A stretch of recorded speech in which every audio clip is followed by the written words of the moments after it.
कोने बाबाई हो बांसरो पलानी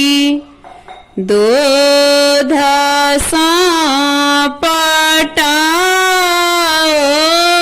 लहे आहे कोने आमा सिंदूर पिठार की बांस में लगाओ लहे अपन बाबाई हो बांसरो पला दूध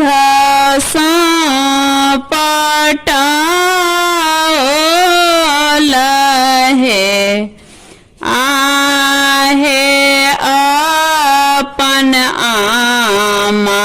सिंदूर पिठार की बांस में लगाओ लहे कोने बाबा दीन सुदीन भेला इहो बांस काटल है आहे कोने बाबा वेद उचारला बरुआ मार चढ़ू है अपन बाबा दीन